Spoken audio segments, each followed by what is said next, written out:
Welcome everyone for this session, Careers in Finance for Tech Graduates. I am Pankaj Sharma from CFA Institute, and today we have two industry stalwarts who themselves have experienced this firsthand. Vikash from Morningstar Sustainalytics, he is Global Head of Data, and Parijat, who is Fund Manager at 361 Asset Management. Welcome to both of you. Glad you are here.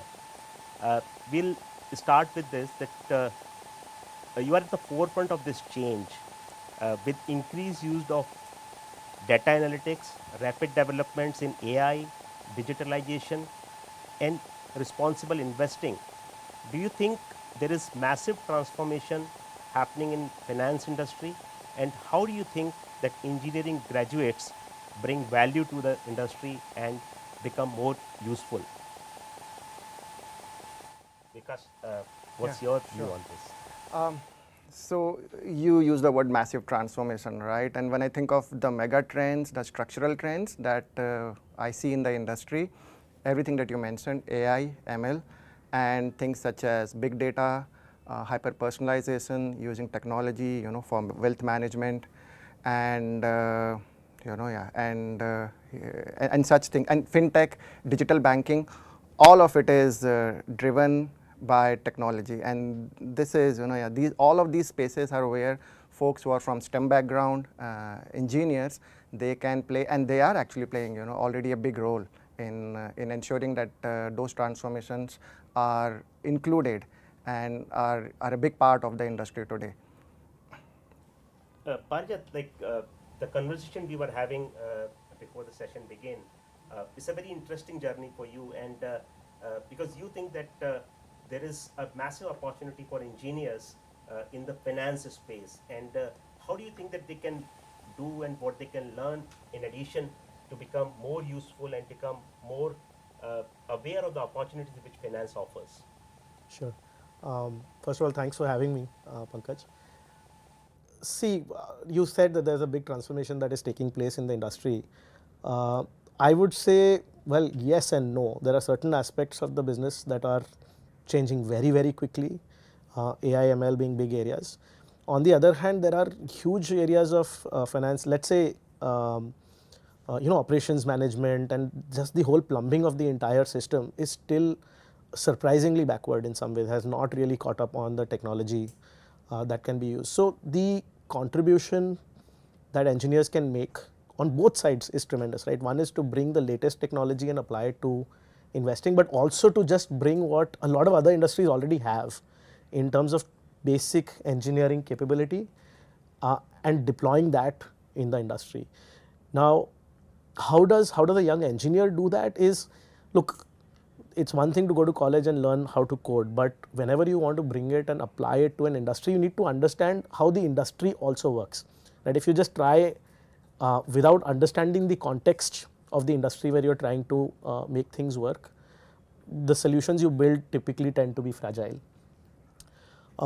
So for the young people who want to get into this industry, it's important that they keep that in mind and they try to learn the ins and outs of the industry itself as well, while making sure that they are solid in their engineering background, right? So when you bring both of those together is when there's the best outcome from a learning and an output point of view. I think that's a great point, Parijat, because uh, your career journey has been such that if you, let's say, have to look at just one takeaway, some of the important qualities, broad guiding principles, which helped you make this transition from engineering to finance, uh, what would you highlight and what would you tell the people or the engineers aspiring a career in finance and a successful career in finance? Sure. So one thing my dad always taught me is that there'll be specialists. You can learn one skill and be very good at it, but there are very few people who can bring two different fields together, right? That's always a rare sort of space.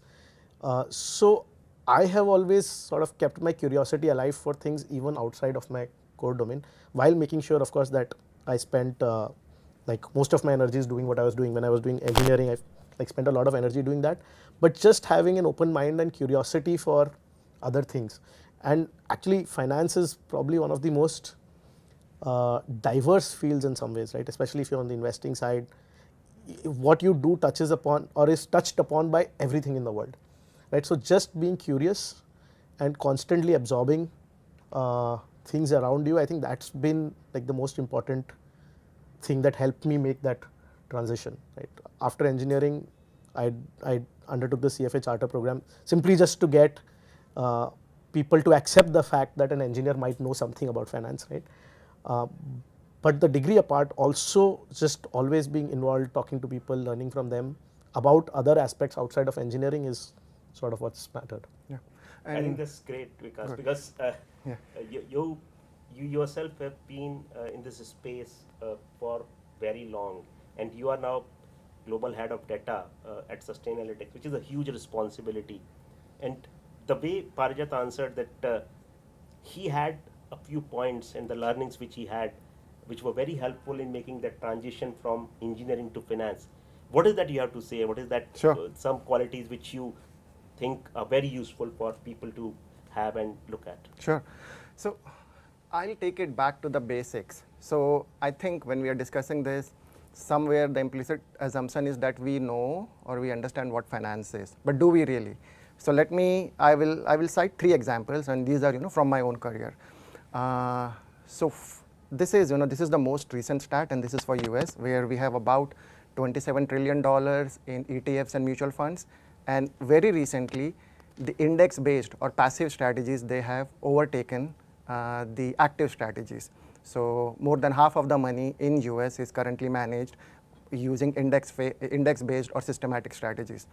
So that's one. Second is private equity, which includes leverage buyout and venture capital, and it has impacted our life so much, right? It's we all use products and services created by these startups, and many of these companies are no more startups. They are multi-billion organizations now. It used to be a small corner of the entire financial services market, and by one estimate, now this is from McKinsey, it's it's over $12 trillion in assets under management. And finally, coming to sustainability or ESG. So once again, one report says that about $30 trillion of assets globally are managed using ESG overlay of some sorts.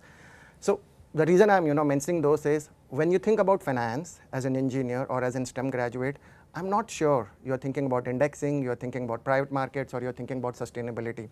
So one of the key things that I would like anybody to consider when they are thinking about having a career in finance is, what is finance, and to have a very open mind about it, to not limit finance to, let's say, perhaps investment banking and equity research and portfolio management.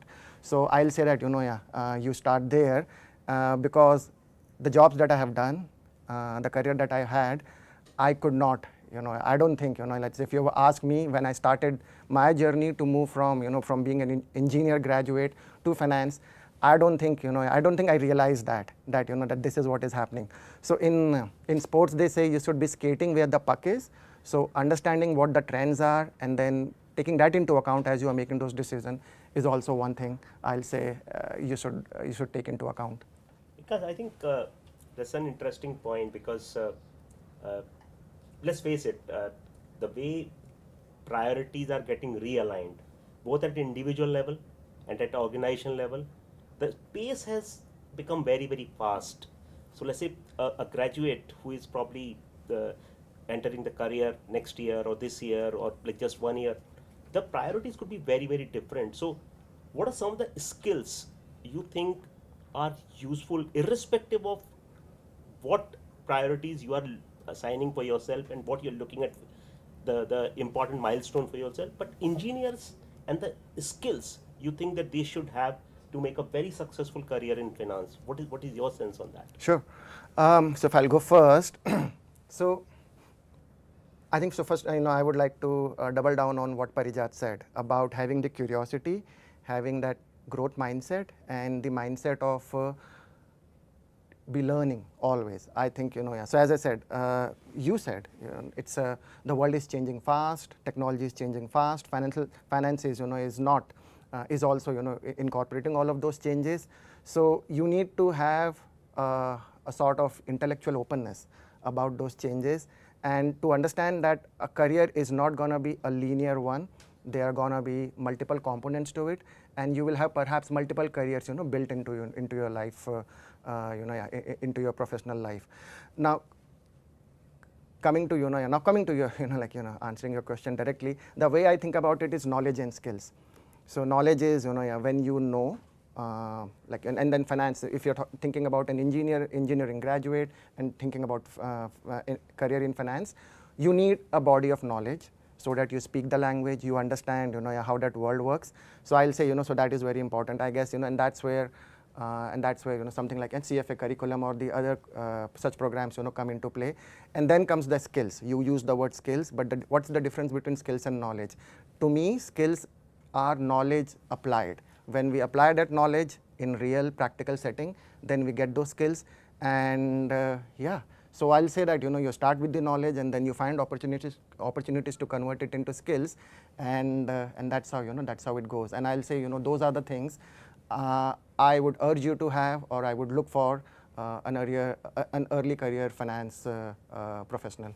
But yet the same question is to you as well. Like, when an engineer looks at a career in finance, of course it could be possible that it's not either or, but whether the people should focus on coding, they should look at their spoken English, their communication, or they should look at the fundamentals of investing.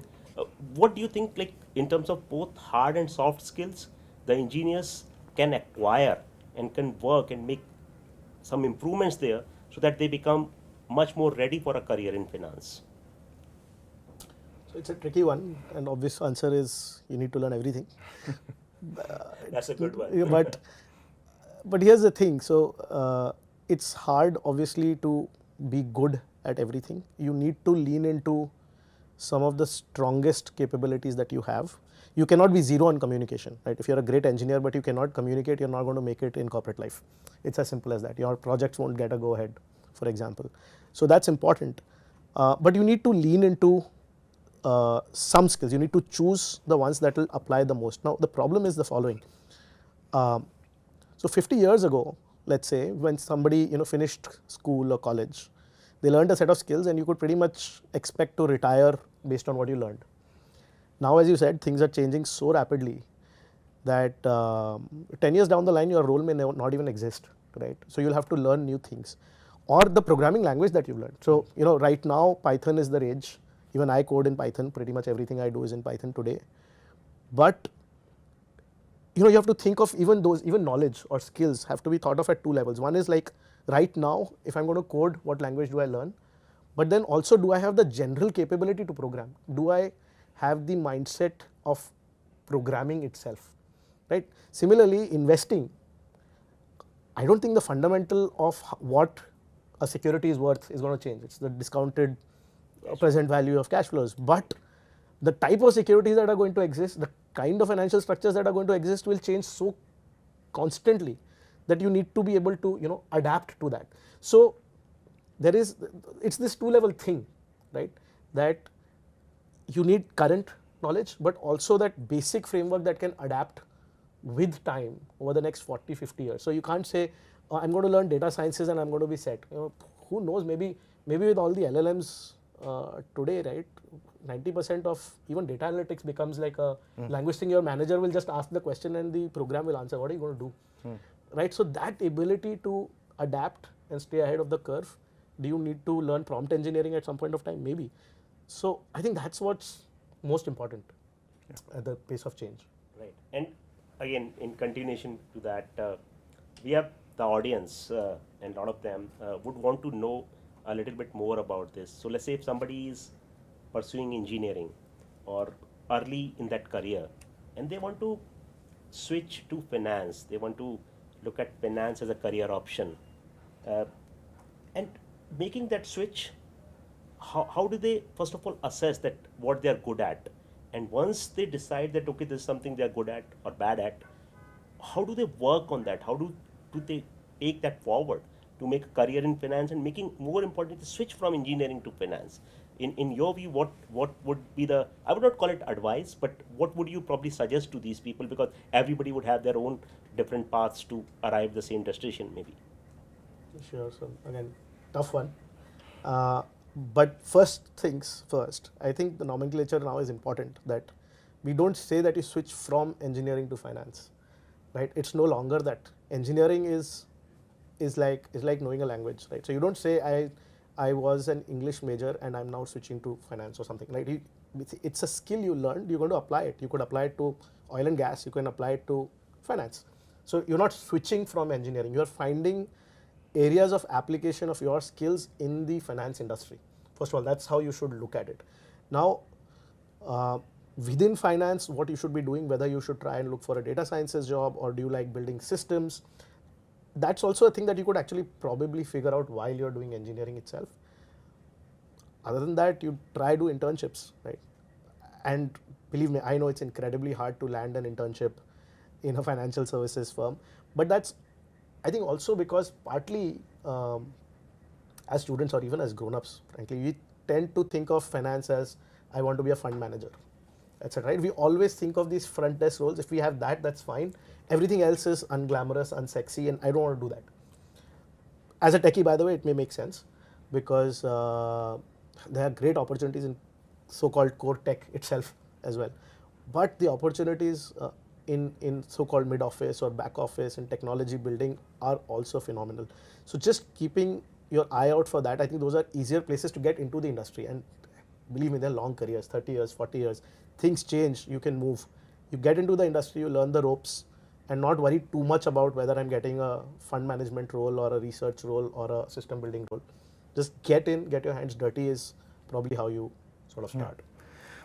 If I would like to add to that. So Parijat's answer was perfect, but to bring a flavor to it, I think many a times the STEM graduates, they tend to think about skills and knowledge by comparing themselves to non-STEM graduates. So they will think that, okay, let's say once again, if you'll go by the general understanding, somebody who is an engineer, yeah, maybe you expect them to go at, let's say, yeah, at coding, programming, logical thinking, and scientific way of analyzing a situation, concept, problem. So yeah, so there is that. And then you will also think that, oh, I don't know how to analyze, how to read a balance sheet, what is a financial statement analysis, and accounting, and so on and so forth. So I think, so most of the time the conversation is kind of is about these two things.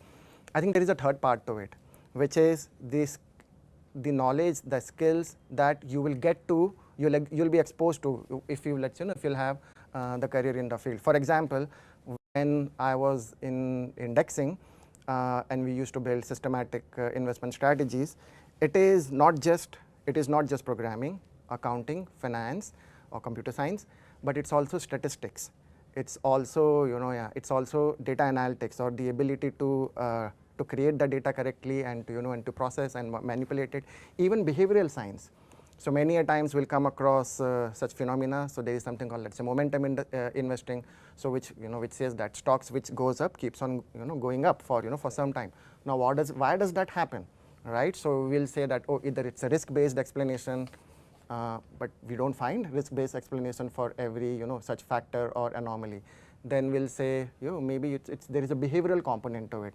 So which means in this case, if I can maybe take one more minute, when a new news comes in, then let's say the stock was supposed to react to 100%, but generally they don't for whatever reason. So that's why you see what they call initial underreaction and then eventual, let's say, overreaction. So the fact that you do a job and you get to think about problems in in such a holistic way, I think that's one of the things I also wanted to kind of come out today. So it's not only about what you know and what you don't know, like STEM versus non-STEM. There is also a whole set of a body of knowledge, to use the word which I think Parijat used. It's so multidisciplinary, and I think and the intellectual challenge that comes with it. I think it's a great conversation and I'm enjoying every bit of it. A reminder to audience that if they have any question, to either Parijat or Vikas or anything in general they want to know or understand, please send your questions across. Your comments are most welcome. Uh, we keep revisiting this multidisciplinary versus a very focused kind of approach.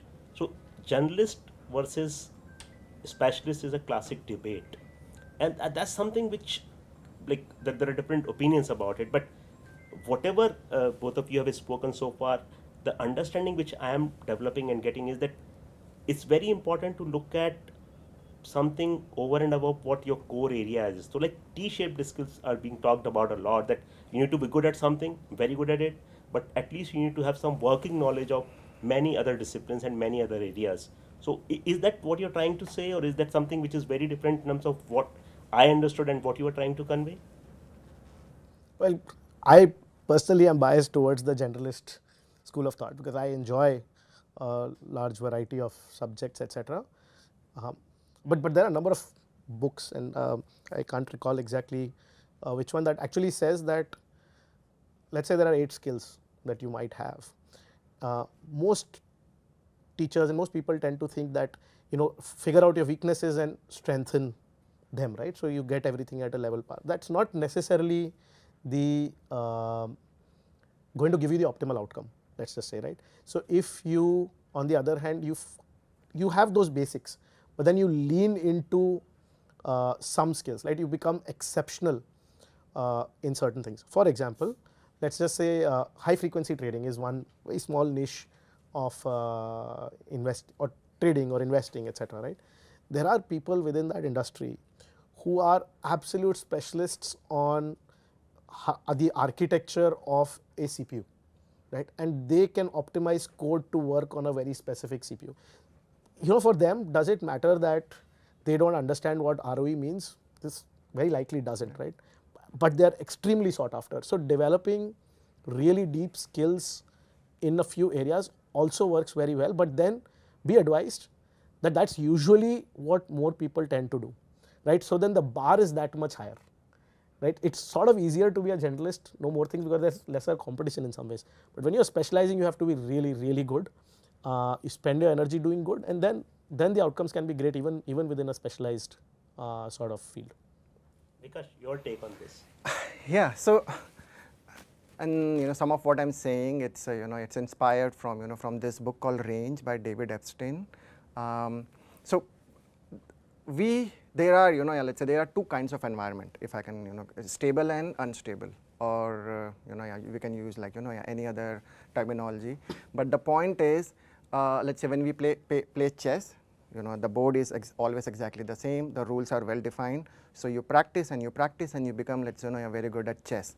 So but you are operating still in a very stable environment, whereas our careers are not like that, right? It's so as I said, and I think in our careers Thankfully. yeah. Thankfully, if you are confined to those 64 boxes, you can imagine how boring it would get. Yeah, so which means, and as I think as you would have heard so many times, and as it's been as it's been our experience in, let's about what 2 decades or more of of professional experience till now, the job that we are doing today, it did not necessarily existed when we started our career.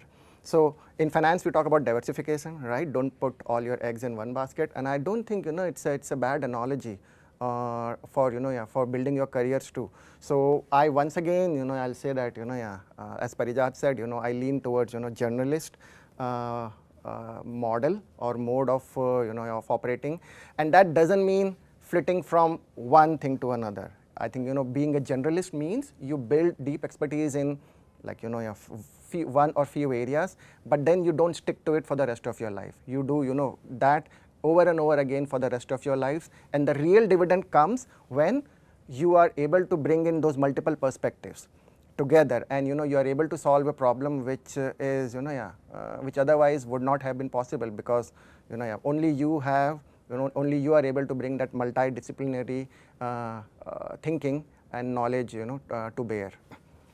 I think that's, of course, there are a lot of technical aspects to it, but there is a behavioral aspect as well. And when we see that, of course, this reminds me of that movie Three Idiots that the character which was supposed to get married to Kareena Kapoor's character in that movie, and Amir Khan's character tells that guy that जब bank में ही नौकरी करनी थी तो engineering क्यों किया. Means like if you want to work in a bank or in a finance career in general, why did you go for engineering even? I don't think it cannot be farther from truth, because as you both are explaining that finance and engineering, in many cases the boundaries are not as sharply defined as they must have been maybe 20 years back, 30 years back. So you do you think that that's something which is happening in terms of all these hiring trends, all these new developments in finance, where a lot of emphasis and overlay of technology we are seeing today? Absolutely. I mean, I think on the one hand we hear a lot of tech or tech graduates saying they want jobs in finance, but I'm pretty sure, and Vikas will agree with me, that it's incredibly hard to find engineers. We are looking, believe me, in every function. People are looking for people from engineering background. To be honest, very specifically, people who can code, program, and there just don't seem to be enough of them, right? Of course, it's not just pure engineering. Like I explained, you need to have some sort of finance background, so that otherwise, it's impossible to bridge the gap between an engineer who knows nothing about finance. Just getting the teams to talk to each other is incredibly hard. But there is incredible demand across functions, I think, and across verticals of the industry as well. Just people who can code, there's great demand. Because you think that that's something which is important in terms of like not having a very closed kind of mindset about anything when it comes to learning. Because that's something which probably we are talking about, that engineers need to have something which is a slightly more open mindset, or like you think that we are reading it a bit differently? No, and I think it's not specific to engineers. I think maybe I think it's a general good life advice, and to have what they call growth mindset, which is which is the belief that our abilities are not innate. It's not only about talent. Talent determines where we start in our life, but it is it is our perseverance, it is our skills, and everything else that we do, we control. That determines where we end. So I'll say yes, having that growth mindset. And as I said, I even kind of if I can hit back on on the same idea. So what do you mean when you say finance? So do you have an open mind about that? So to Parijat's point, do you only think that finance means a good finance job means let's say being a portfolio manager? Then I think I think you have curtailed your options by by a degree of maybe 100 there. So having that openness to learn what actually finance is, and where technology and finance they are interacting in a way which is making your skills more and more critical and indispensable. I think that is also something I would urge you to do. I have lot many questions with myself, but I will not allow you that to hamper the interaction between the audience and the guests we have. So we have a question from Anirudh, and it's a very specific question in terms of the curriculum and in terms of the course. So what he's saying that the current curriculum of CFA or maybe a general course, uh, is it capturing the changing dynamics of finance? Is it something which is happening on a very dynamic and regular basis, or you think that this is something which is a very like a 10-year-old curriculum, not really aligned with the reality in the market today? Parijat, what's your sense on that? So, first of all, yes, parts of the curriculum are maybe 10 years old, but finance is 200 years old, and like I said, some things about finance don't change, right? Double entry bookkeeping, accounts, they don't change. It's going to be the same, right? It's not like you don't need to change the whole curriculum all the time. On the other hand, I understand that about a couple of years ago there was a major change in the way the curriculum is run. There is now the compulsory modules on data analytics and programming, etc. There's a specialization system that is coming up in the level 3 thing. So the course has been, I think, a fair balance of adaptation to how things are evolving.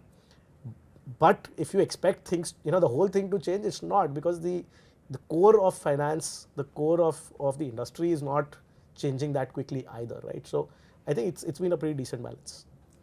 Because this question is from Dhaval. He's a computer science engineer and he has cleared his CFA level 2 and he wants to get into private equity and that's a great career. And what do you think could be the technical skills he should possess to break into private equity and make a career in it? Okay, so I think there are different parts. Once again, when we use the term private equity, it's not a monolith. There are various aspects to it. One is, yeah, is the deal making part of it, right? And that is where you identify the targets, you build your understanding of what the right price could be, and then you find the right way to finance that, that particular deal, the right capital structure, and and so on and so forth. So that's one. And of course, for that you need to have, apart from knowing finance, apart from having good sense of how to how capital structure works and how acquisition financing works and so on and so forth, you also have to have an understanding of that industry. So it's not so let's say, so most professionals in private equity, they will have deep expertise in a given industry. So so they will understand, let's say, it could be a utilities, or it could be a manufacturing firm, or let's say biotechnology. So I'll say that some of it comes from some of it comes from that. And but yeah, what remains is you need to know your finance, the basics of finance at the very least, to have let's say, to have a seat at the table. And if I may add, there is a whole different part to it which is not necessarily visible to let's say, to an average let's say, observer, outside observer. I had the opportunity to work for a company called PitchBook Data. It was a company that Morningstar acquired, and it's a it provides data and analytics and services to those who are to the entire ecosystem of private equity. So be it asset manager, asset owners, consultants, and accounting firms, law firms, all of them, they need data, because that space by definition is opaque. That space by definition is illiquid, so there isn't a lot of information available. So if you can find a way to collect that information and then structure it in a way that becomes immediately useful, then then that itself is by last count about $600 million business in top line for for PitchBook Data, which is a Morningstar subsidiary. So I think it goes back to the point. So when you're thinking private equity, what do you have in mind? Is it just one or two roles that that you understand from a distance, or are you ready to, are you open to expand your interpretation of that field and understand what all is on offer? I think that's a huge number. I think it's a great advice, and thank you so much, Vikash, for your help and advice to Dhaval. This question is coming from Anjali, and Faryat, probably I'll request you to take this up. She's a CFA level 2 candidate, and her question is that what are the prerequisites of learning Python, SQL, R, etc. And maybe she may have a background either which is non-engineering, or maybe a background which is before graduation. But what is that because you have been a master coder yourself. So what do you tell her to do to learn these languages and learn Python, learn SQL, R, etc.? So, I've said this about not just programming, to be honest. People ask the same question about investing. How do I learn investing? Right? And I've always answered that the best way to learn investing, for example, is open a demat account, get your dad to give you some money, and you start buying shares. Right? I would say the same thing about programming in Python. Good thing today is there's a huge community. There are websites like Kaggle, lots of resources. But instead of studying theory, right, and just reading a book, more important thing is anything that you do in your day job, or even if you're still a student, then for your work, try and write programs that help you do your work, right? So whether it is reading an Excel file or whatever, and just start writing code, make the mistakes, Google, maybe use ChatGPT to help you out. Start writing code is the best way to learn how to think. There are no other prerequisites. You need to be clear-headed, you need to be logical thinking, and you need to actually write code. That's how you learn. That's great. Thanks, Faryat. I'm cherry picking here. I'm directing the questions depending on their content and the relevance which we are seeing today in terms of the expertise which our guests have. So, Vikash, Prasad has a question. How can someone who is working in a data engineering field and simultaneously pursuing CFA charter can apply the learnings which are acquired with CFA in practical life, and assuming they can't afford to go for internship for whatever reason? So, what do you tell Prasad on his questions on this? Data engineer, would you like to take that? Yeah. Uh, well, actually, you should, but I'll take a stab at it. So, I'm safe here. Either Vikash or Bhaskar. I don't need to answer that. see, in terms of learning, one thing that I would do today, if I were a data engineer, I want to learn how it would apply to finance, etc., is just pick up some tutorial on building strategies, trading strategies, for example, right? That can use and there's lots of data available publicly. Just learn to build the pipelines around that, and build trading strategies and see how that goes. And if you get something, to be honest, if you can get even something that is semi-functional that looks interesting, you could use that to leverage yourself into a job. Frankly, there are so many places that are looking for people who can code, who've taken the initiative to write and build things. Uh, and since a data engineering background is superb for doing something like that, right? Because the hardest bit typically is the data engineering. Most people don't know how to get the data and manage those files, etc. Is what is usually harder than the actual strategy. So just build a strategy, build a system, create a GitHub account, upload it, put that on your CV and circulate. I think that's the best way to go about it. Yeah, and if I may add, there are many applications in finance. There are yeah, on the investment side and otherwise other applications where like data latency is it becomes a huge issue. So as yeah, so as you are already in the field of data engineering, building a sense of what what what what requirements, let's say a typical financial application would have in terms of these technical specifications such as latency, ability to to retrieve data in maybe in a certain volume at a certain speed. And yeah, so it sounds it's a very technical part of the job, and it's of the data engineering, but finding its relevance to different financial needs, I think yeah, that could be another way for you to think about the way forward. That's great. Thanks, Vikas. This is a question from Jordan, and the question is that I come from a software engineering background using React JS and Java, and I have done a number of Python projects in my free time, and I would love some advice on how to use my knowledge to transfer across into the finance space. Any one of you? Again, honestly, it's my answer would be pretty much the same as what I said before. Build things, build pipelines, and create a GitHub account. First of all, create a GitHub account.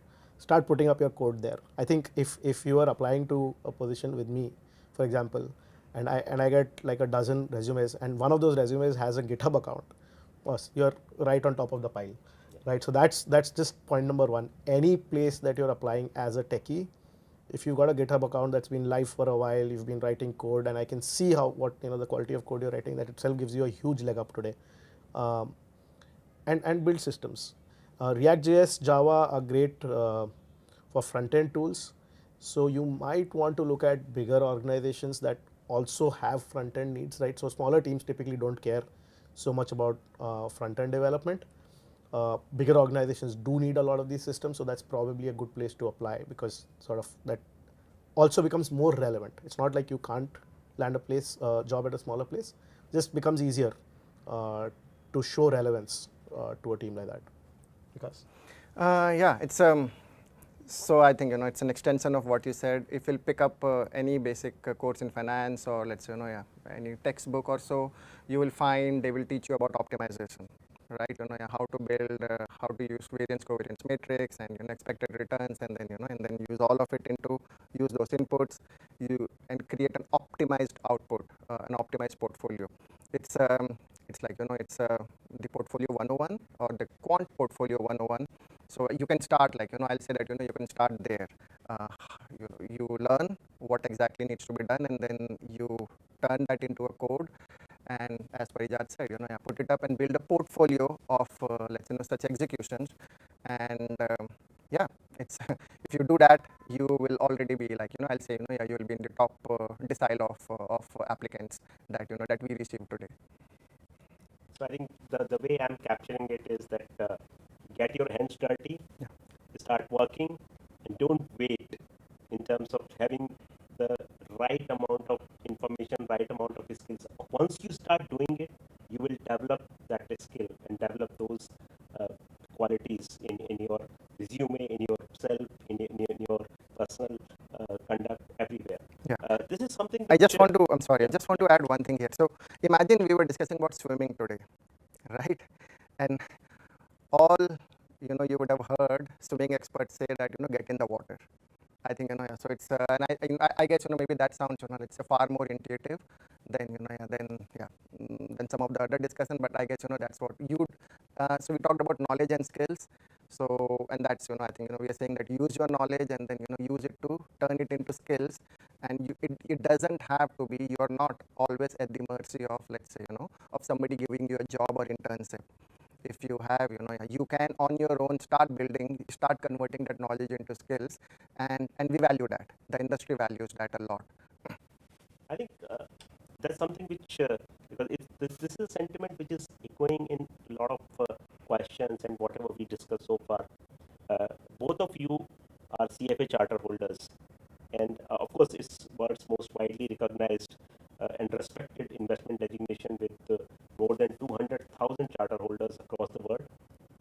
But when we look at your specific cases, in your situation, did it create more opportunities, or do you think it made you better prepared for the roles which you are doing, or a bit of both, or a mix of everything? Like, what do you think, Parjat? How did CFA charter holder, being a CFA charter holder, the learning, the preparation for the exams, and the skills, how did it help you in some of these things? So I think this might take a while. So my story is I'm a computer science engineer, and I started my career doing high frequency trading. So technically finance, but honestly, high frequency trading has very little to do with finance per se, except that you're trading financial securities. Uh, so about 3 years into my career, I decided I need to move out, and I wanted to start a wealth management firm. Okay, I said I'll build a great technology driven financial services firm. That was my plan. But I was a computer science engineer, and I was like, who is ever going to take me seriously if I'm going to say I'll manage money for you, but hey, I'm a computer science engineer. Uh, so that's the reason I decided to take up the CFA program, right? Just to make sure and I didn't want to leave industry for 2 years and go do an MBA. Frankly, I wanted to be able to continue to do my work and get a degree that made me a legitimate, financial services guy. That's how I looked at it when I started. What ended up happening though was that, so I volunteered. I was based in Delhi. I took the program, I wrote level 1, 2, and I started volunteering. It was a very small setup. There were very few people in Delhi, but I started volunteering. I said, I want to help out. I got in touch with the leadership, and I became friends with the people there, very senior people. And that completely changed my perspective. So of course I learned a lot. I knew nothing about accounting, and I studied very carefully, right? So there are people who study notes from others, etc. I read all the textbooks because I was scared that I didn't know anything. So I read the textbooks. I think I'm fairly good at accounting, and most people are surprised that as an engineer I'm good at it. So that's important. But the biggest value came from the fact that I met all of these great people who were stalwarts of the industry. I went to these events. I learned so much more and got the perspective, right? That there is more to finance than just being a fund manager. There's just so much more going on, and and it gives you confidence at some level. It helps you build networks. So like the actual core skill and the people you get to know, it sort of all came together. I still did not get into the industry frankly until 2019 officially, because after that I started the company, didn't really go anywhere. Then I started another technology financial data services company, technically not finance. 2019 is when I came full time into finance. At that point my boss, Mr. Anup Maheshwari, who hired me, did it matter to him that I was a CFA charter holder? Probably. Probably. I've never asked him. Maybe it did. So, but in the interim, like everything that happened, right? The people and the core skills, the confidence that it gives you, I think that's what's been important to me. So Parijat, like you said that most of the people are surprised that you're so good in accounting, despite being an engineer. That's expected because engineers usually are good in everything except engineering. Most of them. I object to that. I'm a great coder. It was in a lighter note. I'm sorry for that. Because how did CFA charter holder, being a CFA charter holder, the skills, the education, the three levels, how did all this help you in opening more opportunity for yourself or maybe becoming better prepared for what you're doing? Sure. I don't think it's a coincidence that when I wanted to switch from data science slash, so I was building credit risk, quantitative credit risk model for a credit card company using AI ML, when I started my career. And I don't think it's a coincidence that the next two roles in finance that I got. So my first manager, he was still pursuing CFA. I had finished my CFA by then, so it's year 2006, 7, 8. And the second, so the two jobs that I got, and of course, that finally kind of, made me entrenched in, in this industry. Yeah, it was, so the first hiring manager was still pursuing his CFA, and the second was and is a proud CFA charter holder. So yeah, in terms of like, you talked about, the big community of CFA charter holders. And I think, yeah, when you meet somebody who has, who has made some progression towards, the charter or, or has finished it, as if you yourself, are a charter holder, you know what it means. You understand how rigorous the course is, how much, and it's not only a matter of intellect, it's also, in some sense, it's also, test of your endurance, the entire, the entire journey. So I think, I believe that, you do get, let's say, a lot of credit for that. Apart from that, it's, yeah, once again, going back to the knowledge bit of it, you know the language, you understand the concept. So something like, as simple as like efficient market hypothesis, it's because that's what we used to, so when we were in indexing and we are trying to build strategies, that can beat the market, a lot of the conversation will be, start from efficient market hypothesis, which is saying that why should it work? Right? It's like, because markets in general are, they are supposed to be efficient. So where is this, like, if the alpha or the excess return that we are seeing, is it true? Where is it coming from? So I think, so exactly, and I can kind of, go on, on and talk about like, in various different aspects, where the knowledge kind of, seeps in. But I'll say that, it is, at least, for me, it was indispensable. I think Parjat made a very good point. He said that like he went for CFA with a very different objective. But when he started volunteering, he started interacting with more such people. He got a very different perspective, and that helped in learning new things. That helped in making him probably better aware of whatever is happening in the field of finance. And that's a very important point. Like this is something which I believe both Parijat and Vikash has been emphasizing, that it's an idea which probably you have to implement and execute. It's a, again, like we go back to the questions which we are, there are a lot of them, but we are short of time, and this is one last question, and that's from Mahmoodul. How can we use AI applications to reshape how things work in a finance department? Which software should beginners try to learn to ace in their careers? Any advice from Parijat or Vikas on this to Mahmoodul? You want to go first? There you go. Okay, so so It's there a are tough one, as you can see. so one area where where we have where we implemented AI was to solve intricate portfolio construction challenges. So what I'm trying to say is, so when you're building a portfolio, you're doing it, you have an objective to it, right? You want to do something, you want to gain a certain type of exposure, or a certain return or certain risk return profile, and all of that is subject to various constraints. And doing that, it's an exercise in in optimization, and along over the years, the solutions that have come from from the AI side that has helped us create portfolios which perhaps were not, which were what used to call, let's say we used to get we will get infeasible as a solution, as let's say if we are not able to, if you are using the conventional optimization methods, but but with AI many of those infeasible solutions, they have become feasible. So yeah. Parjat, you want to add something to what Vikas has said? Sure, very different dimension. So what Vikas has talked about is mostly numerical stuff, right? And those techniques have been around, and obviously people have been using them. I think the fun transformation that has happened in the last 1 year is with LLMs, right? And the kind of things you can pull off with those, for example, analyzing annual reports, etc. I mean, BlackRock used to talk about analyzing annual reports automatically several years ago, at least 2019, I definitely recall. It is now possible for way more people to do it, right? A much smaller outfit can do it, individuals can do it.